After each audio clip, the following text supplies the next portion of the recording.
कान्हा, अरे तुला कसलं संबोधन लावायचं रे? तू आकाशासारखा वाटतोस मला. आकाश कसं अगदी सतत माथ्यावर असतं, आपण जिथं जाऊ तिथं आपली सोबत करतं, पण त्याचा निळा रंग बोटावर नाही घेता येत.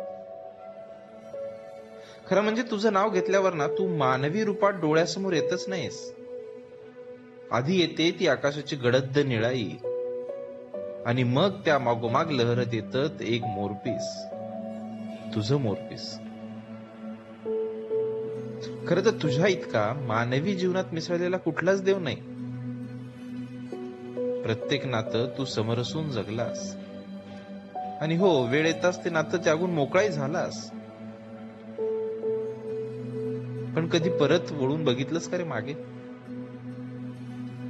तुझ्या मागे त्या माणसांचं काय झालं असेल तुझ्याशिवाय? तसं तुझं सगळंच अतर्क्य. तू अगदी प्रचलित नियम मोडलेस. जन्म घेतलास वसुदेव देवकीच्या मथुरेत, पण वाढलास मात्र नंद यशोदेकडे गोकुळात. दही दुधाच्या चोऱ्या केल्यास, भलत्या वयात गोपिकांची छेडही काढलीस. सुदामा, अर्जुन, उद्धव यांचा तर तू मित्र होतासच, पण द्रौपदीचा सुद्धा सखा झालास.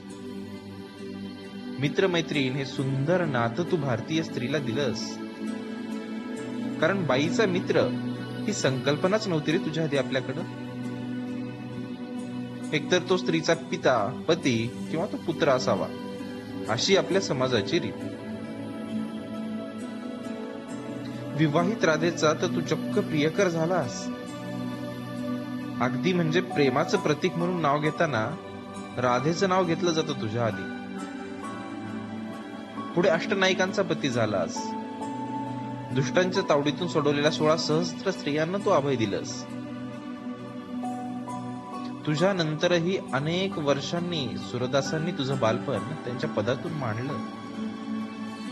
मीरेने तर तुला नटनागर गिरीधारी म्हणत साथ घातली. पण एक सांग, तू अनेक नाती निभवलीस, पण जीव जळवलास तो मात्र फक्त राधेवर. खरं ना? तसं गोकुळ सोडल्यावर परत तू बासरी वाजवण्याचा उल्लेख कुठेच आढळत नाही.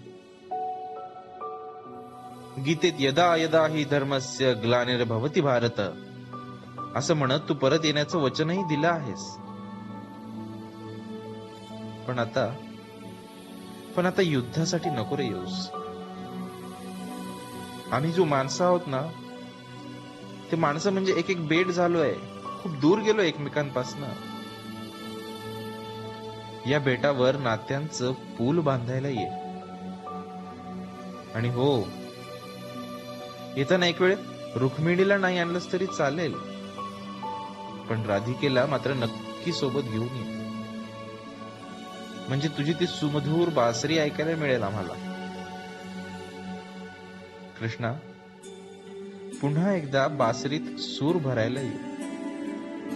आणि हो, नक्की ये.